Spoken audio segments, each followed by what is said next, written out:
Hey guys, and how's it going on? In this video we are going to be discussing how to add quick view options for WooCommerce in Astra theme. So this theme is a premium feature available with Astra Pro add-on plugin. To use these pro features, you will need to have Astra theme along with Astra Pro add-on installed on your website. So this is already mentioned before we get started.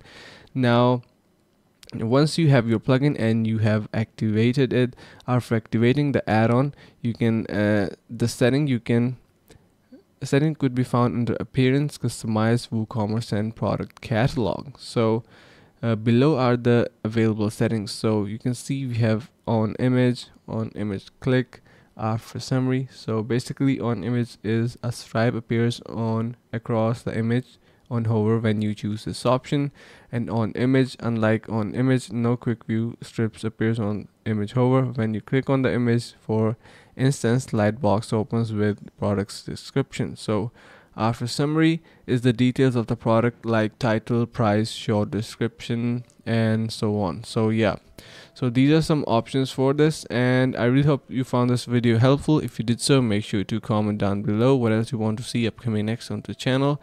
And yeah, so thanks for sticking around, guys, and see you in the next couple of videos. Until then, take care and goodbye.